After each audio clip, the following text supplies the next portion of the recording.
how could it be that this region with such a high population of Jews and with such the figures in terms of the World War II experience, something like forced laborers, at least 2.3 million were the Ostarbeiter were deported, or 2.8 million, 4.1 million civilians. I mean, these are on the low side, these estimates. 700 cities and towns destroyed, 28,000 villages completely, partially destroyed.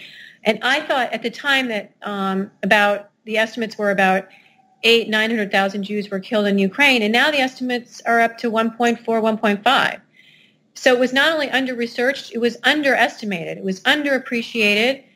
It was often subsumed into studies of the Soviet Union, or people would refer, like this has happened with Ukraine, they'd say, I'm from Russia historically, or it's Russia, Russia, Russia. But it's actually, when you talk to someone, follow up and say, for instance, with Jews here in America that emigrated before the war, so First World War, they'll say, oh, I'm from Russia. It's like, well, where exactly? And then they'll start a Fastuv, or they'll say Zhytomyr. I'll say, no, actually, you're from Ukraine.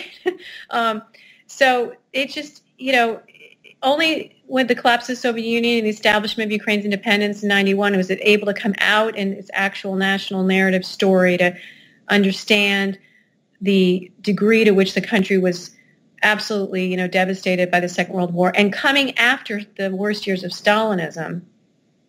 So to read about this, when I read Robert Conquest's book, Harvest of Despair, and I was reading Subtelny's histories on Ukraine, and I was reading general Holocaust histories, and I was reading, origins of totalitarianism, and I started to see this region has been like the crucible of the worst systems in the 20th century of Nazism and Stalinism. And yet there's so little, even now, still so little written about it, and so much research needs to be done. The Holocaust Museum has about 10 million pages of material from Ukraine, both in Ukrainian, Russian, and in Yiddish. That's about half. We're about halfway there. We want to collect another 10 to 15 million more. There's a lot of material to be mined to write this history.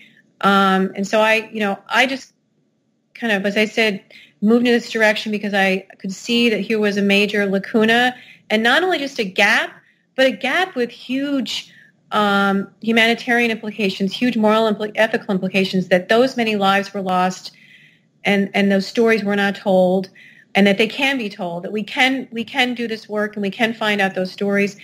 And when we get into it, when we really start to dig, we discover so much not only about Ukraine, but so much about ourselves and about humanity. There are a lot of lessons to be learned in this material with real universal meaning.